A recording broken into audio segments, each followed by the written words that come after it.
Assalamualaikum warahmatullahi wabarakatuh. Alhamdulillah, binikmati tatimmus sholihat. Segala puji bagi Allah yang telah memberikan nikmat kepada kita semuanya, sehingga kita bisa melangsungkan kegiatan belajar mengajar ini. Salawat dan salam semoga tetap tercurahkan kepada Nabi Muhammad SAW. Semoga kita termasuk golongan yang mendapatkan syafaat beliau.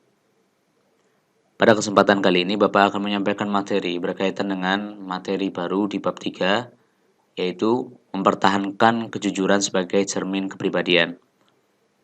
Ini merupakan bagian dari perilaku terpuji, karena perilaku terpuji adalah segala sikap, ucapan, dan perbuatan yang baik sesuai dengan ajaran Islam. Rasulullah SAW merupakan suri toladan dalam hal perilaku terpuji. Kita sebagai umatnya tentu ingin dan dapat mengikuti apa yang Rasulullah contohkan kepada kita semuanya. Orang yang berperilaku terpuji dalam pergaulan sehari-hari akan senantiasa dicintai oleh sesama dan kelak pada hari kiamat akan masuk surga bersama Nabiullah SAW. Beliau bersabda dalam hadisnya yang artinya, sesungguhnya orang yang paling aku cintai di antara kalian dan orang yang paling dekat tempatnya dariku pada hari kiamat adalah orang yang paling baik budi pekertinya di antara kalian. Pada bab ini, kita akan bersama-sama menelaah salah satu perilaku terpuji, yaitu berperilaku jujur. Kita masuk ke peta konsep. Mempertahankan kejujuran sebagai cermin kepribadian, di dalamnya termuat beberapa hal berkaitan dengan makna jujur, dalil tentang jujur, hikmah perilaku jujur. Ini semua nanti akan Bapak sampaikan dan Bapak bahas. Adapun nilai dan perilaku mulia yang diperoleh, kita akan mengetahui bagaimana sih jujur dalam niat, jujur dalam lisan, jujur dalam perbuatan. Selanjutnya kita masuk ke pembahasan. Kalian bisa melihat makna dan istilah berkaitan dengan jujur. Ini Bapak kutip di buku paket kalian.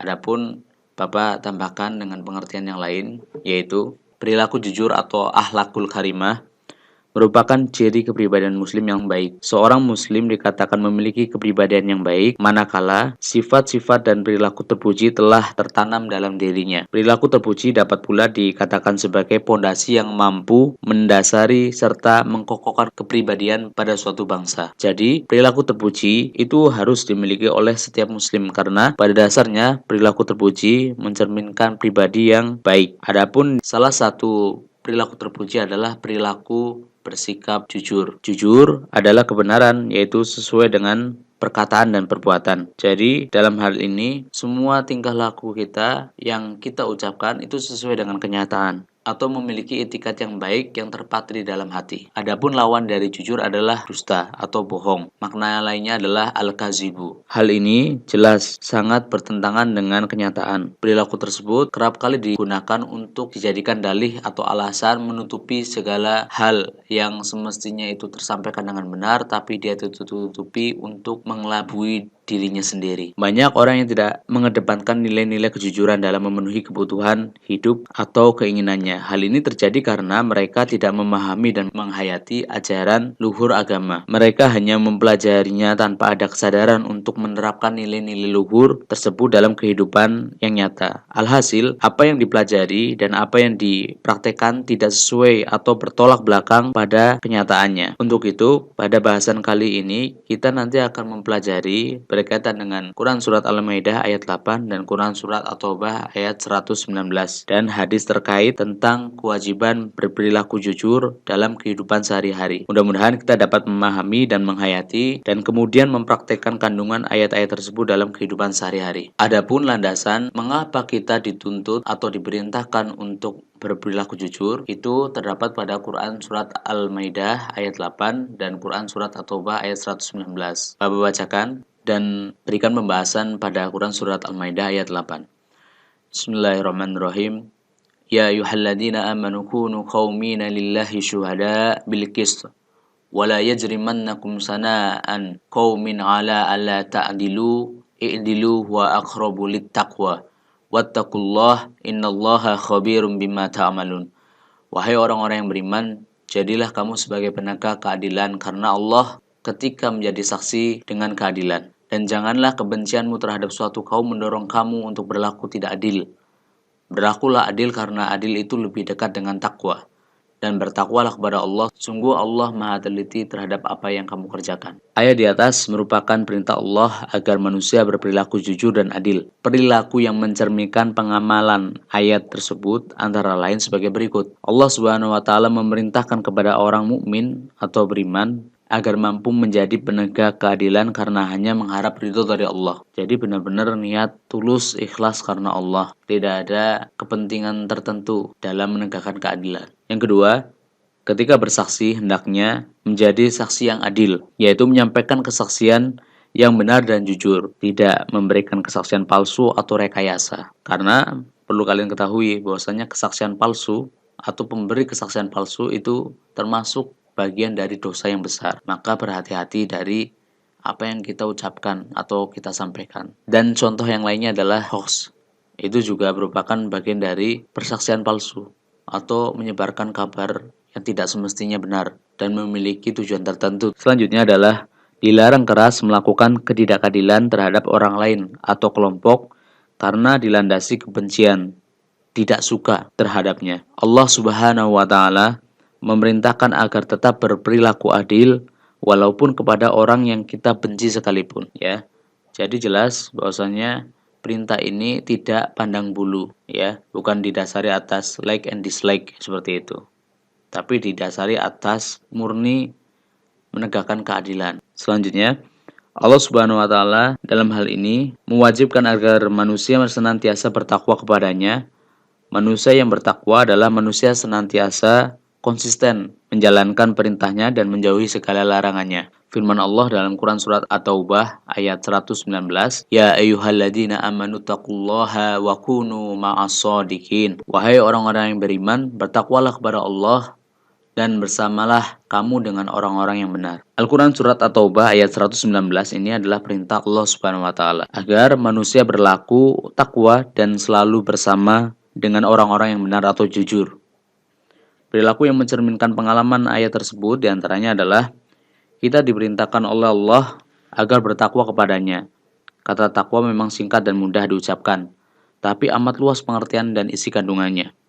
Secara teknis, takwa merupakan perwujudan dari totalitas kehidupan yang islami, yakni mencakup akidah, ibadah, muamalah, dan akhlakul karimah. Oleh sebab itu, untuk mewujudkan takwa serta penerapan dalam kehidupan sehari-hari bukan saja diperlukan pemahaman dan wawasan yang luas saja dalam hal ini, tetapi juga diperlukan kesiapan mental dan kesanggupan fisik yang handal dan tangguh. Diperlukan juga komitmen penuh untuk mengorbankan segala yang diamanahkan Allah seperti harta, tahta, pikiran, tenaga, sampai jiwa dan raga.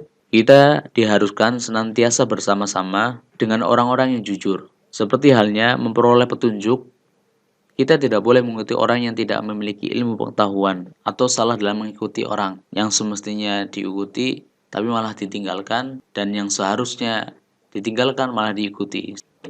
Selanjutnya adalah kejujuran teladan nomor 1 Rasulullah. Rasulullah sendiri merupakan teladan yang kita semua tahu merupakan sosok yang mulia. Beliau adalah suri teladan, merupakan contoh yang baik bagi kita semuanya. Apa yang beliau sampaikan atau beliau ajarkan itu adalah semuanya mengandung sebuah kemuliaan. Nabi Muhammad SAW sebagai seorang utusan bagi umat manusia tentu mempunyai perilaku atau akhlak yang terpuji, yang layak ditirukan oleh umatnya.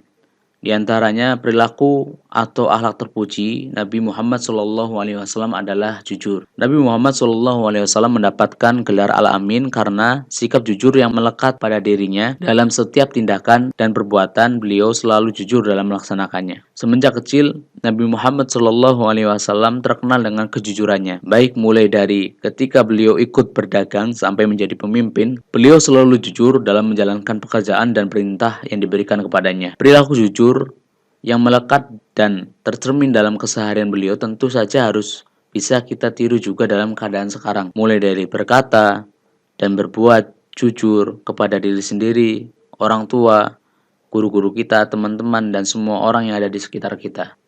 Akhlak jujur inilah menjadi modal dasar dakwah Nabi Muhammad SAW. Kejujuran adalah nilai dasar yang paling utama dalam Islam, apalagi di tengah dunia yang dipenuhi dengan praktek koruptif dan kebohongan. Jadi dalam hal ini banyak sekali sikap perilaku Nabi Muhammad yang kita contoh. Salah satu sifatnya yang amat dikagumi sejak remaja, yang kemudian kaum Quraisy memberi gelar Al-Amin, orang yang dipercaya, ialah sifat jujur dan lurus amanah. Sifat jujur ini sangat penting digelorakan untuk diamalkan oleh seluruh bangsa Indonesia. Oleh karenanya, untuk memperbaiki krisis moral yang mengabaikan kejujuran, kalangan masyarakat sudah ada pandangan kalau berperilaku jujur dan lurus akan dijauhi, tidak disukai, dan hidupnya susah. Ini merupakan hal yang semestinya harus dicegah dan dihentikan, karena pandangan ini merupakan pandangan yang sangat menyesatkan. Muhammad Abduh dalam buku tafsirnya Al-Manar membagi tingkatan amanah jujur, seperti jujur kepada Allah yaitu menepati janji, untuk menaati semua perintah Allah, meninggalkan larangannya. Larangan Allah yang berkaitan dengan kejujuran ialah sifat munafik. Ada hadis yang menyebutkan seperti ini. Ayatul munafiqina salasun, idza haddasa kadzaba, wa idza wa'ada akhlafa, wa idza tu'minal khan. Ciri-ciri orang munafik itu ada 3. Yang pertama, idza haddasa kadzaba. Apabila dia berbicara, dia berbohong. Wa idza wa'ada akhlaf. Apabila dia berjanji, dia mengingkari. Wa idza tu'minal khana. Apabila dia diberi amanah, dia mengabaikan. Semoga kita terhindar dari perilaku yang merupakan ciri-ciri dari orang-orang munafik, yang mana perilakunya itu sepenuhnya tidak baik untuk kita contoh. Jujur terhadap manusia yaitu menjaga sesuatu yang diterima dan menyampaikan kepada yang berhak menerima. Jujur semacam ini merupakan hal yang baik. Terlebih, kejujuran ini ditujukan untuk para penguasa dan ulama dalam membimbing masyarakat, karena mereka adalah figur yang semestinya dicontoh untuk diteladani. Jujur kepada diri sendiri. Allah telah membekali manusia dengan akal untuk membedakan yang hak dan batil. Pada tataran ini banyak manusia yang mengkhianati dirinya dengan mengambil harta bukan miliknya. Inilah yang disebut sebagai tindakan korupsi yang merugikan banyak orang. Dari kita membiasakan diri untuk bersikap jujur atau berperilaku jujur, tentu bisa membentuk karakter kita untuk menghindari perbuatan yang biadab seperti itu. Imam Ghazali membagi sifat jujur atau benar, sidik, sebagai berikut. Jujur dalam niat atau berkehendak, yaitu tidak ada dorongan bagi seorang dalam segala tindakan dan gerakan selain dorongan karena Allah. Jujur dalam hal ini terkait langsung dengan keikhlasan. Tidak ada dorongan sedikit pun kecuali hanya karena Allah. Jika niat dan kehendak seorang bercampur dengan nafsu, maka batal kejujuran niat tersebut. Dan orang yang niatnya bercampur dengan nafsu bisa dikategorikan sebagai orang yang berdusta. Selanjutnya adalah jujur dalam perkataan atau lisan. Jujur dalam lisan, yaitu sesuainya berita yang diterima dengan yang disampaikan. Setiap orang harus dapat memelihara perkataannya. Ia tidak berkata kecuali dengan jujur. Barang siapa yang menjaga lidahnya dengan cara selalu menyampaikan berita yang sesuai dengan fakta yang sebenarnya, menepati janji, termasuk jujur dalam jenis ini. Selanjutnya, jujur dalam perbuatan atau amaliyah, yaitu beramal dengan sungguh-sungguh sehingga perbuatan zohirnya tidak menunjukkan sesuatu yang ada dalam batinnya, yang menjadi tabiat bagi dirinya. Jujur dalam perbuatan adalah usaha seseorang untuk menampilkan perbuatan lahiriah agar sesuai dengan apa yang di dalam hatinya. Berbeda dengan ria, yang berarti perbuatan baik secara lahir tidak sama dengan niat buruk di dalam hati. Dalam sebuah hadis yang diriwayatkan oleh Abdullah bin Mas'ud, Rasulullah SAW bersabda, "Inna sidqa yahdi ilal birri wa innal birra yahdi ilal jannah. Wa innar rajul la yasduku hatta yakuna siddiqan. Wa innal kadhiba yahdi ilal fujur. Wa innal fujur yahdi ilan nar. Wa innar rajul la yakdhibu hatta yuktaba indallahi kadiban." Artinya, sesungguhnya jujur itu menunjukkan kepada kebaikan, dan kebaikan menunjukkan kepada surga. Sungguh akan ada seorang laki-laki yang berbuat jujur sehingga ia akan dicatat sebagai orang yang sangat jujur.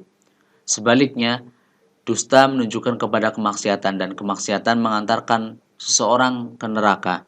Sungguh akan ada seorang laki-laki yang pandai berdusta sehingga ia dicatat di sisi Allah sebagai seorang pendusta. Hadis riwayat Bukhari dan Muslim. Hadis ini mengandung isyarat bahwa siapa yang berusaha untuk jujur dalam perkataan, maka akan menjadi karakternya. Dan barang siapa sengaja berdusta dan berusaha untuk dusta, maka dusta tentu akan menjadi karakternya. Hadis tersebut menunjukkan agungnya perkara kejujuran, di mana ujung-ujungnya akan membawa orang yang jujur ke jannah, serta menunjukkan akan besarnya keburukan dusta, di mana ujung-ujungnya membawa orang yang dusta tersebut masuk ke dalam neraka. Hadis tersebut menunjukkan bahwa jujur merupakan amalan yang paling terpuji. Dari sebuah kejujuran akan tegak sebuah kebenaran, keadilan, dan sekian banyak kebaikan di baliknya. Apabila seorang berkata jujur, maka orang lain akan merasa dirinya dihormati, diperlakukan adil, tidak dizolimi atau tidak dikhianati, sehingga menumbuhkan rasa saling percaya dan menambahkan tali persaudaraan. Namun sebaliknya, dari ketidakjujuran akan menyebabkan seseorang terjatuh dalam perbuatan zolim, curang, atau berdusta kepada orang lain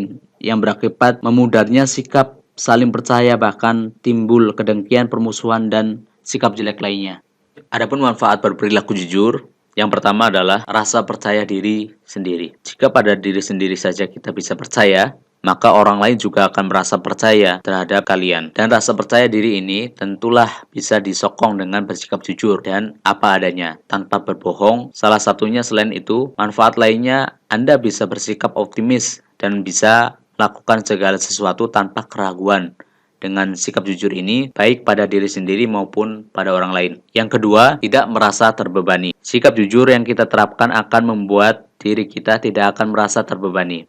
Karena kebohongan yang kita buat, jika sudah berbohong sekali, maka selamanya akan diikuti dengan kebohongan yang lain. Dan membuat Anda merasa terbebani karena tidak bersikap jujur. Maka dari itu, agar hidup merasa nyaman dan tidak terbebani, sikap jujur adalah hal yang mutlak yang mesti Anda terapkan. Selanjutnya, orang lain akan nyaman dengan Anda. Jika Anda terkenal sebagai orang yang jujur, maka orang lain yang akan berhubungan dengan Anda, baik itu dalam kehidupan sehari-hari, berkaitan dengan bertetangga, hingga dalam urusan jual beli, maka akan percaya dan nyaman berhubungan dengan Anda. Ini merupakan salah satu manfaat yang sangat besar, karena jika orang lain sudah sangat percaya dengan Anda, tentulah Anda bisa nyaman dalam menjalani hidup. Keempat, harga diri terjaga. Salah satu manfaat dari sikap jujur yang bisa dipetik adalah harga diri yang akan dimiliki oleh seseorang yang menjaga perilaku jujur, yaitu dia akan senantiasa terjaga dan mendapat pengakuan baik terhadap orang sekitar. Orang yang suka berbohong dan menipu tentulah akan ditempatkan pada strata terbawah dan bahkan di garis merah karena sudah tidak mampu dipercaya, berbeda dengan orang yang jujur. Yang kelima adalah memiliki banyak teman. Ini sudah pasti ya, bahwa seorang yang memiliki kepribadian yang baik akan banyak teman, karena selain dia dipercaya, dari segi ucapannya, dia pun tentu akan menjaga ucapannya untuk senantiasa tidak melakukan kebohongan. Kalian bisa melihat di layar monitor kalian ya, bahwasanya jujur itu sangat mulia sekali. Jika kita menghendaki mau punya banyak teman, gak usah bingung. Cukup dengan melakukan dan menjaga sikap untuk senantiasa berbuat atau berperilaku jujur. Karena man qala sidquhu qala sodikuhu. Barang siapa yang sedikit benarnya atau kejujurannya, sedikit pula lah temannya. Ya. Karena jelas ya, orang yang suka berbohong tentu dia sudah tidak dipercaya lagi. Dan orang pun akan canggung gitu ya, mau menyampaikan atau mengutarakan suatu hal, dianya mungkin berkilat atau berbohong dengan jawaban yang tidak semestinya disampaikan. Jadi orang jadi malas gitu kan, kalau bertemu dengan orang yang memiliki kriteria seperti itu. Berbeda dengan orang yang jujur. Orang jujur kita justru bersamanya kita lebih nyaman, lebih merasa enak ngobrolnya. Jika kalian menghendaki untuk mendapatkan teman jenis yang seperti apa, adapun anjuran memilih teman itu sebagai berikut ya. Jalis ahla sidqi wal wafa. Bergaulah kalian dengan orang yang jujur dan menepati janji. Nah, salah satu contoh orang yang baik untuk kita gauli adalah orang yang seperti ini. Karena dia benar-benar memiliki komitmen yang baik untuk senantiasa berbuat baik. Selanjutnya adalah berani jujur hebat. Karena kulil haqqa walau kana murran. Katakanlah yang benar meskipun itu pahit. Nah, ini dilakukan manakala apabila kita mendapati suatu hal, katakanlah yang benar meskipun itu pahit. Hal ini adalah hal baik untuk dilakukan. Manakala kalian melihat kemungkaran di depan kalian, kalian bisa mengingatkan orang tersebut dengan cara kalian. Seperti ya dengan cara menasehati atau dengan cara menegur. Seperti itu. Bahwasanya perbuatan yang seperti itu nggak baik. Tentunya penyampaiannya harus kita perhatikan ya, jangan langsung melakukan tindakan secara kasar tanpa pertimbangan. Karena niat yang baik yang tidak didasari dengan penyampaian yang baik itu akan berbeda hasilnya. Oleh karenanya, semua itu harus disiapkan dengan baik agar orang yang kita nasihati itu tidak merasa dipermalukan atau orang tersebut tidak merasakan sakit hati dari cara kalian menyampaikan. Terima kasih dari Bapak sampaikan, mohon maaf atas segala kekurangan yang Bapak berikan dalam pembahasan materi ini. Bapak akhiri sesi ini, semoga bermanfaat dan kalian bisa mengamalkan apa yang kalian pelajari. Wassalamualaikum warahmatullahi wabarakatuh.